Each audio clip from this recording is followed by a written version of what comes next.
Good morning, everyone. It's my pleasure to be able to address you this morning on behalf of the FSB.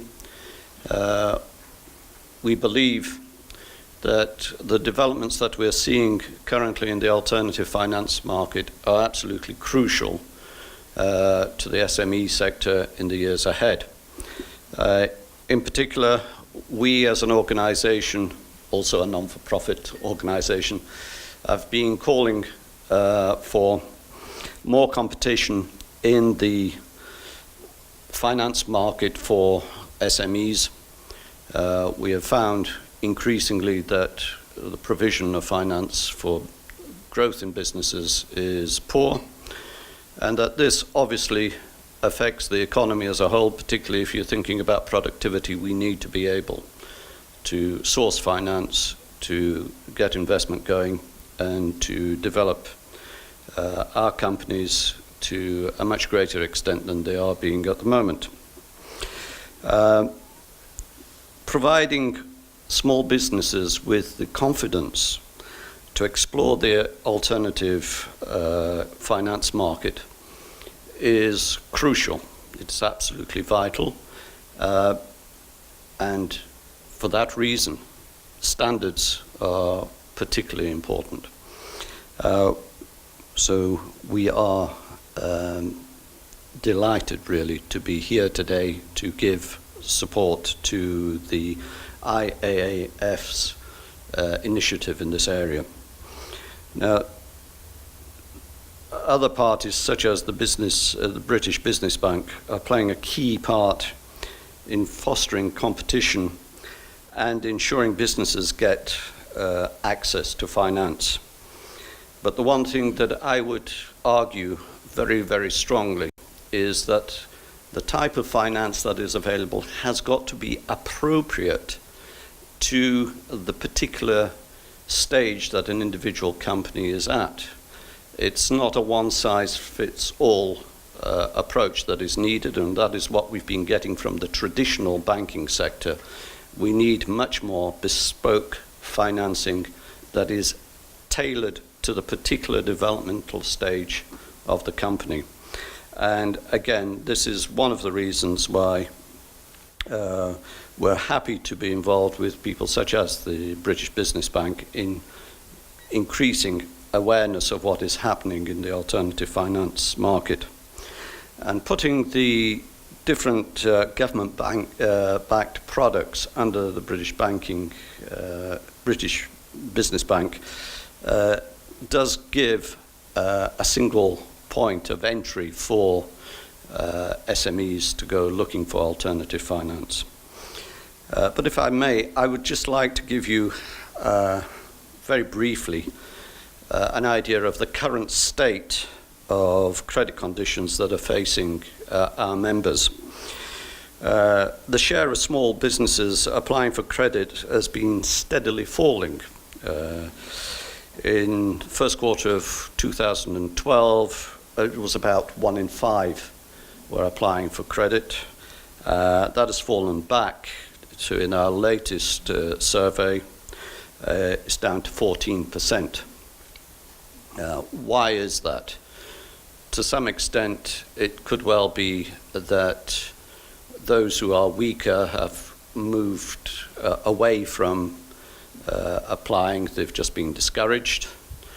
There is also a feeling that I get from my members when I speak to them that the banks are not really providing them with what they want, and they end up either going to friends and family or they just do not invest. At the same time, however, we are seeing a trend towards using alternative financial sources. And again, the surveys that have been taken, we are seeing about a tenth using alternative finance of those small businesses who are looking for credit. And that's up from under 4% in the third quarter of 2015. It's gradually rising.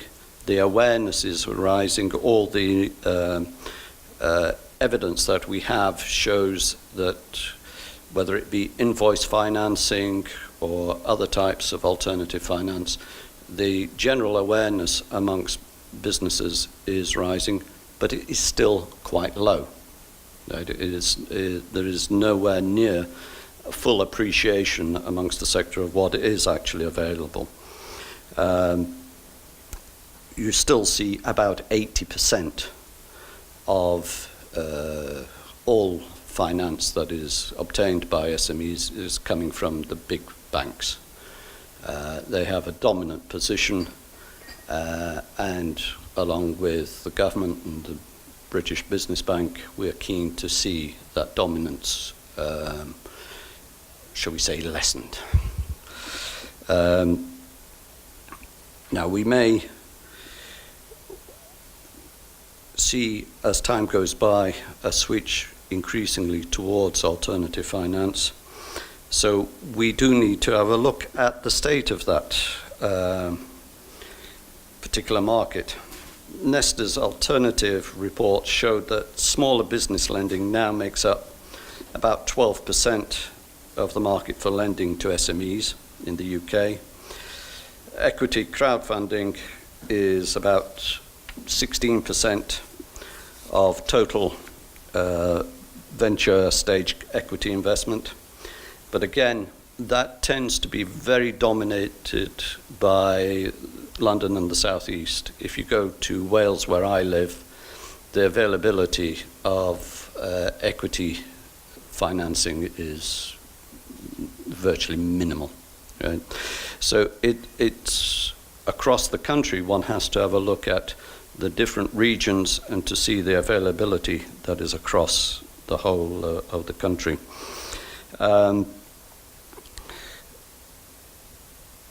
Nesta estimated that in 2015 the UK online alternative finance sector grew by about 84%.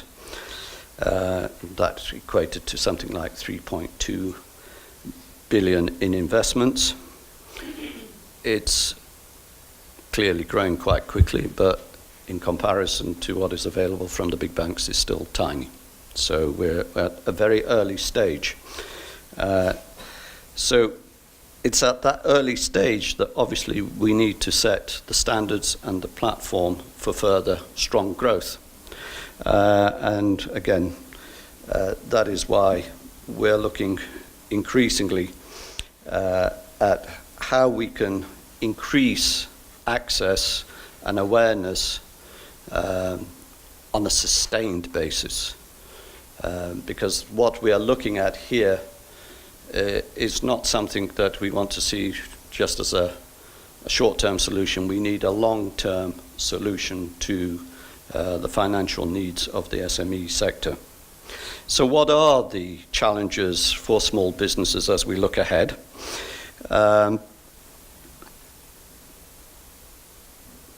One of the great problems in the United Kingdom is that while we are quite good at starting up businesses, we're very poor internationally at scaling them up. We are pretty much near the bottom of the league table for the percentage of businesses that grow to more than 10 employees after 3 years. And it's obviously a problem that needs to be solved because it does affect, for example, productivity, which the government goes on about all the time.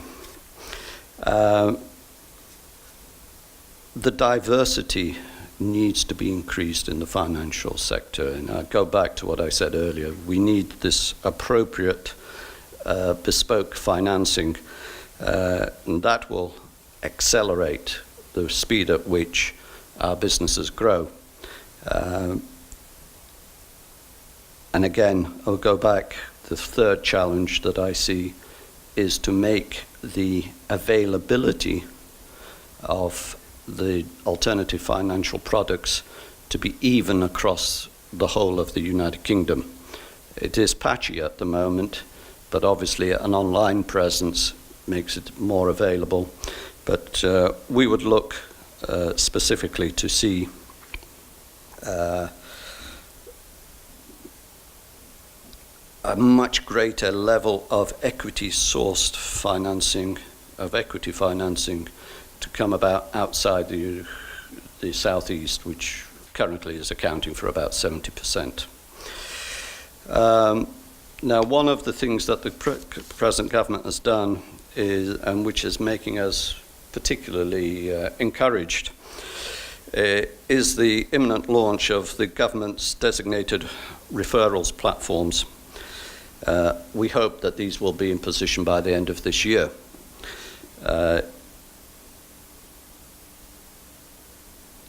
These work for those businesses that have made an application to a bank and have been unsuccessful. And so with their permission, their details can be passed on to some designated platforms, i.e. they're referred. And this process will seek to match the small businesses' financing needs with the most suitable lenders or equity providers in those particular circumstances that they've got. And this could be anything from invoice financing, asset finance, to traditional loans. These platforms should go some significant way in helping to address the financial gaps that our members currently see. And we would obviously be happy to be engaged in helping to promote the knowledge of these platforms to our members. Raising the awareness of these platforms is something which I would hope everyone in this room would be involved in trying to do. So finally, I would say, in summary, for the long-term health of the UK economy, particularly for its SME sector, it's vitally important that there be a transparent, fair, and efficient alternative finance market for both the providers of the funds and for those requiring finance for their development. The FSB, therefore, very warmly welcomes this timely initiative by the IAAF. Thank you, Renata.